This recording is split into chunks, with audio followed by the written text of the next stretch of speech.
Welcome to my story. Don't forget to like, share, and hit subscribe, and your support means the world. The dinner table at Bender Estate in Polokwane was glowing under soft yellow lights. Thandika Masiko sat straight in her chair, her acceptance letter folded carefully in her lap. She had read it at least 10 times that day. A top university in Cape Town. Architecture. Her dream. She could already picture herself designing beautiful buildings, sketching late into the night, building something that would carry her name. Her mother served the food quietly. Her brother, Sibusiso, scrolled through his phone. Everything felt normal. Until her father cleared his throat. Jabulani Masiko put down his glass and looked directly at Thandika. "There's something we need to discuss," he said. Her heart raced with excitement. Maybe he was about to congratulate her. Maybe he was proud. Instead, his next words changed everything. "Your $175,000 college fund is going to your brother.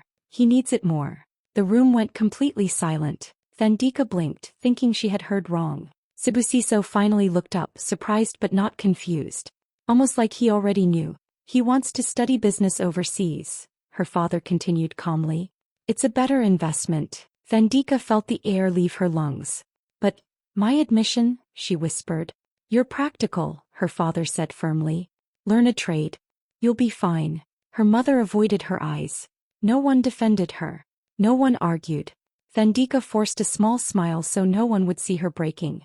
She nodded slowly, pretending she understood. But inside something shattered. And in that quiet moment, the girl who dreamed of designing cities realized she had just been erased from her own future. The next weekend, the whole family gathered at their grandmother's house in Mankweng Township. The yard was full of plastic chairs, loud laughter, and the smell of grilled meat in the air. Normally, Thandika loved these family gatherings. But this time her chest felt heavy before she even stepped out of the car.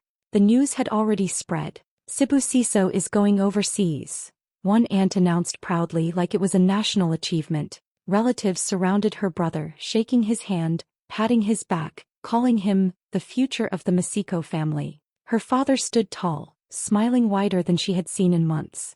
"And Thandika?" someone asked casually. Her father answered before she could speak. "She's learning a trade. Something practical." A cousin laughed loudly. "That's good. Girls don't need expensive degrees anyway. She'll get married." A few people chuckled. No one corrected him. Thandika stood there holding a plate of food she suddenly couldn't eat. It felt like she was shrinking in front of everyone. Like she had become background noise in her own life. She forced a smile every time someone looked at her, pretending the words didn't sting. But they did. That night, back in her room, she finally let the tears fall. She cried into her pillow so no one would hear. Not just because the money was gone, but because her dream had been treated like it didn't matter. Like she didn't matter. She stared at the ceiling for hours. Then she wiped her face and whispered to herself, "One day they'll regret this." It wasn't loud. It wasn't dramatic. It was calm. And serious.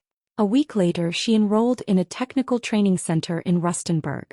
Carpentry. Structural design. If they thought she was practical, she would become the best practical person they had ever seen. Her first day, the smell of wood and sawdust filled the workshop. The tools felt heavy in her hands. The boys looked at her like she didn't belong. But Thandika didn't back down.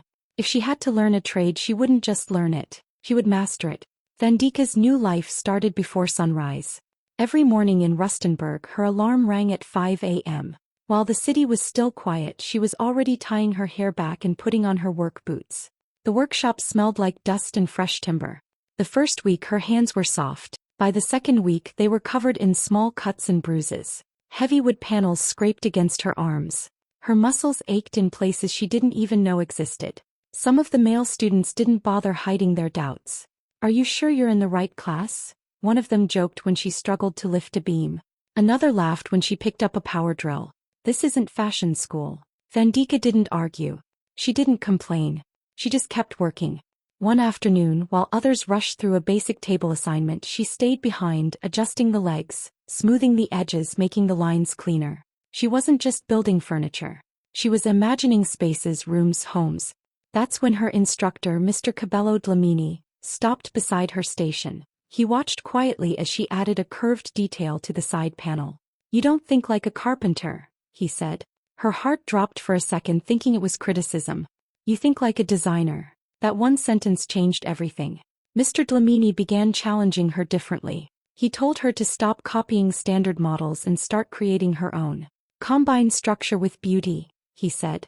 Wood can tell a story. So she started sketching at night.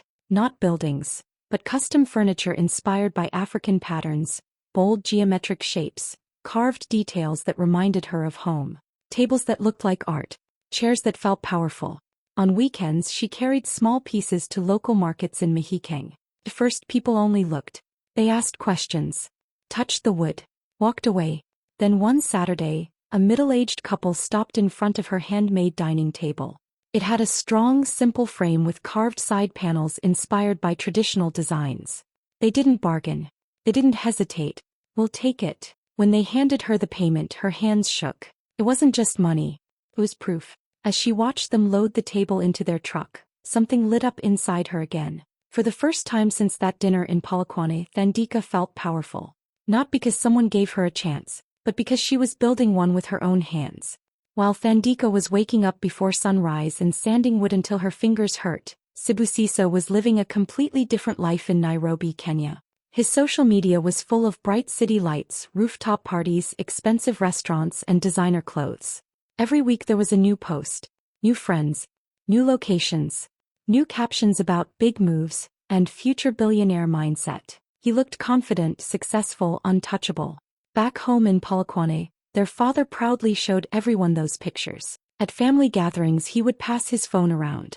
"My son is studying international business," he would say with a big smile. "He's going to take this family to another level." People nodded in approval.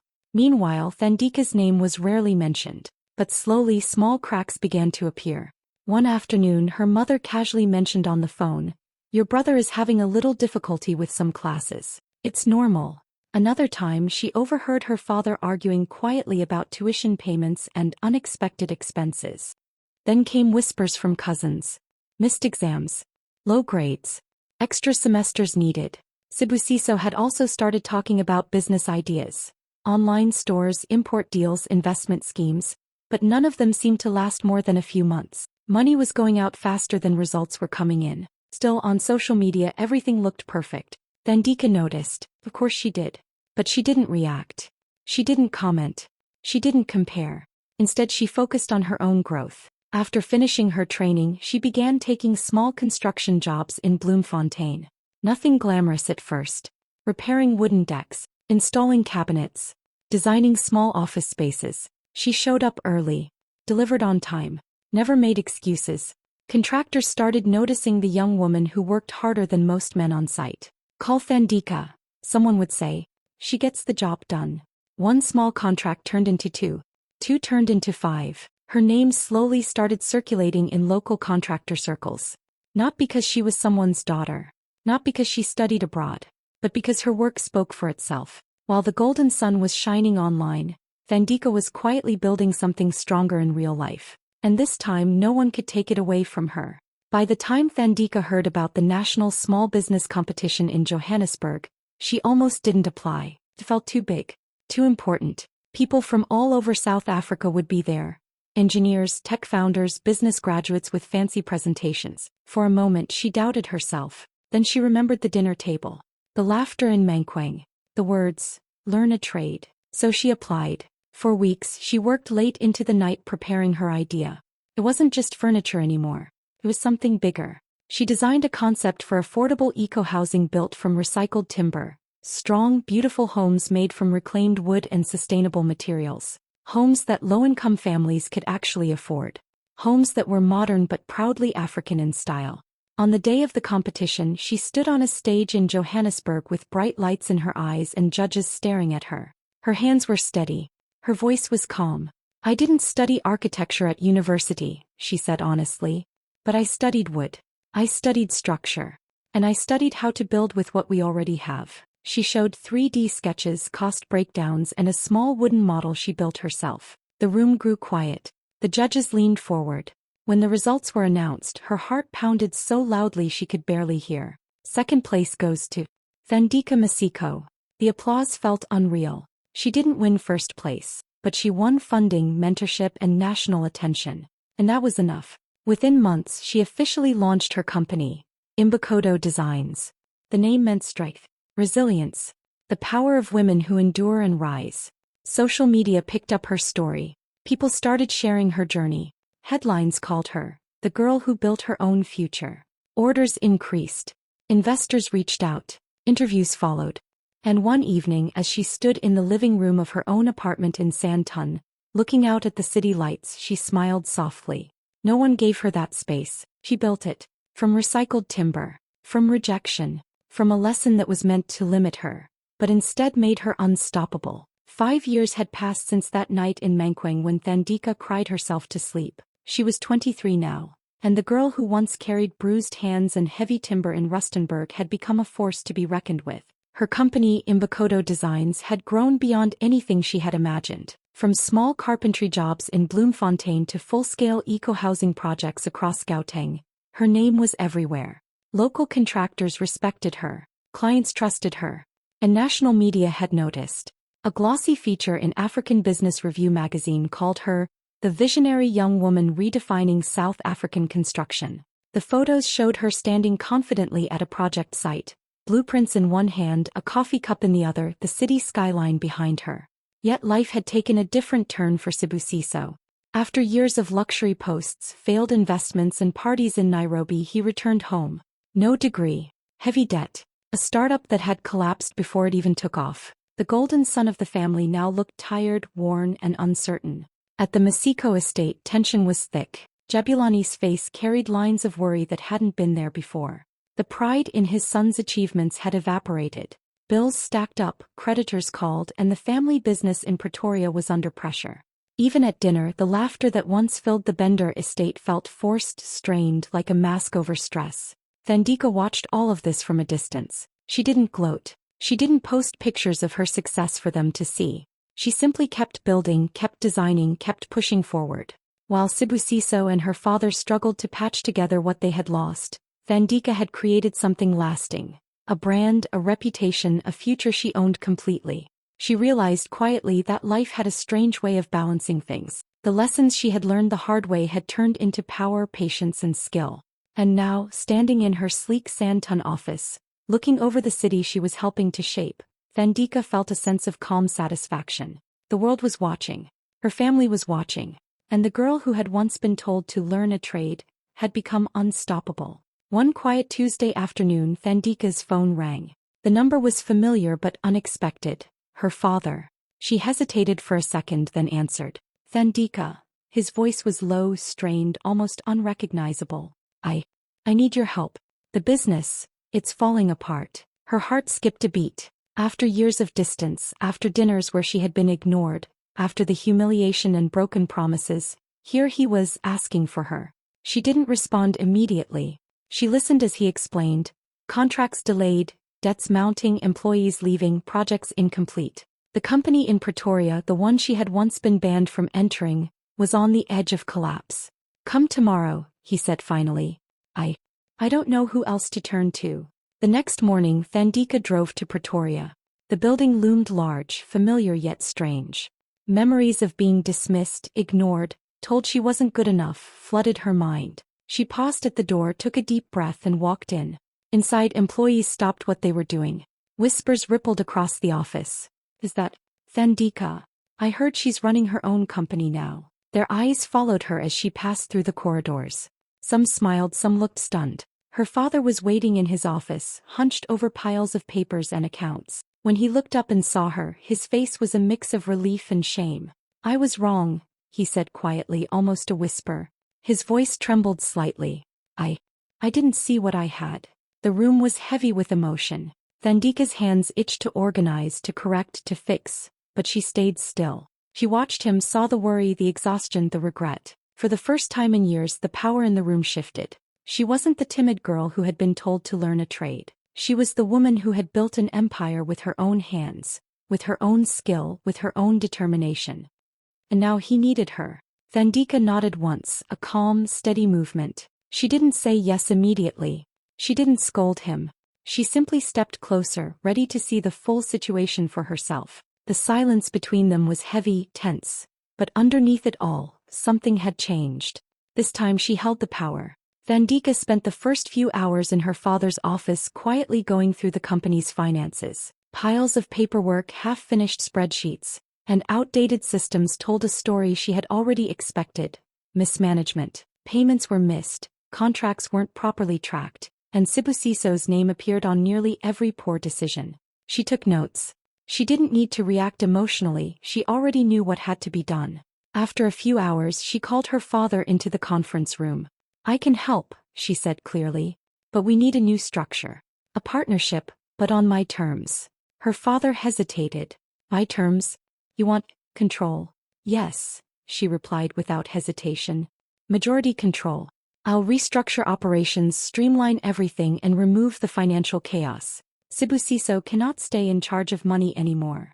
Jabulani's face tightened. He opened his mouth then closed it. The truth hung heavy in the room. The daughter he had once told to learn a trade now held the knowledge, skill, and authority he lacked. Sibusiso stood to the side, arms crossed, clearly uncomfortable. He hadn't expected this. Social media fame, small business success. It had never prepared him for this moment. After a long pause, her father nodded slowly and signed the papers. It was done. Legally, officially, undeniably. Thandika smiled faintly, a quiet satisfaction curling at the edges. She took a deep breath and walked into the office at the back, the one that had been reserved for Sibusiso, the one she had always been told she didn't deserve. Sitting behind the large desk, she looked out the window at the city, imagining the projects she would tackle first, the systems she would fix, the employees she would inspire. The weight of the past 5 years, the humiliation, the rejection, the silent determination, settled into a sense of triumph. For a long moment the office was still. Sibusiso avoided her gaze. Her father watched silently. Employees peeked through the door, murmuring in disbelief. And Thandika let herself feel it. The power she had earned, the respect she had built, and the lesson that had been taught by life itself. She wasn't just in control of a company. She was in control of her story. And for the first time the office that had once excluded her felt like home. The story of Thandika Masiko spread fast. Headlines appeared everywhere.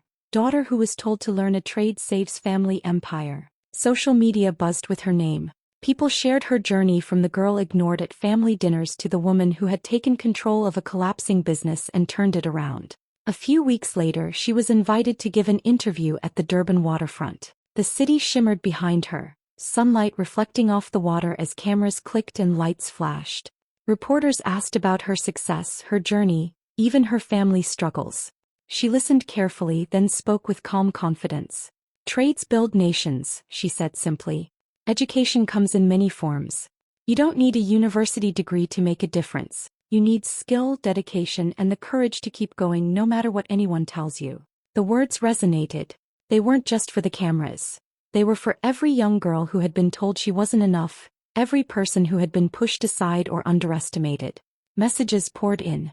Young women from all over South Africa and even beyond reached out online. "How did you start? Can you give advice for someone my age? I want to do what you did, but I don't know where to begin." Each message reminded her of the little girl in Rustenburg, sanding wood with bruised hands, dreaming bigger than anyone believed possible. She decided to act. A few months later she launched a mentorship program for women in skilled industries. Carpenters, builders, designers, and tradeswomen could join, share knowledge, and learn practical skills from mentors like her. Workshops, online sessions, networking events.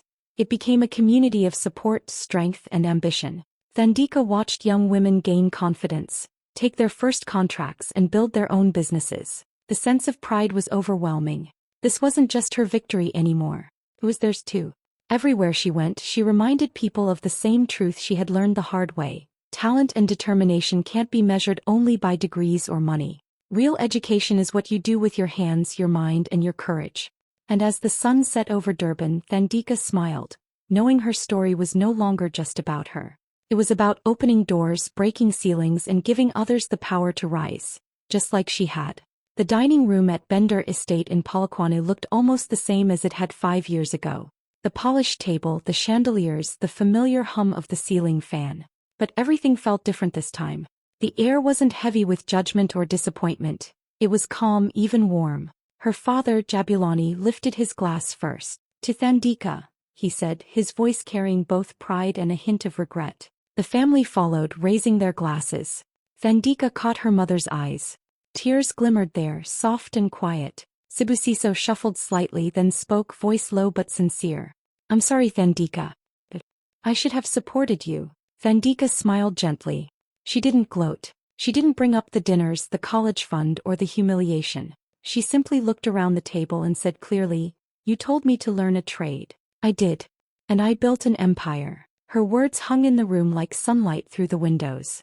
The family listened, and for the first time they weren't dismissing her. They were seeing her, the real her, the strength she had quietly built, the life she had created with her own hands. Later that evening she stood at the edge of her newest project, an eco-estate development just outside the city. The sun was setting, casting a golden glow over the construction site. Workers moved carefully along timber frames and recycled materials she had designed herself. Thandika watched, feeling the weight of her journey. The tears, the sweat, the quiet determination, all leading to this moment. She smiled, a small, confident smile, and whispered to herself, They gave him the money. They gave me the lesson. And the lesson made me unstoppable. In that golden light, surrounded by her work and her vision, Thandika knew one thing clearly. She had built more than an empire. She had built herself.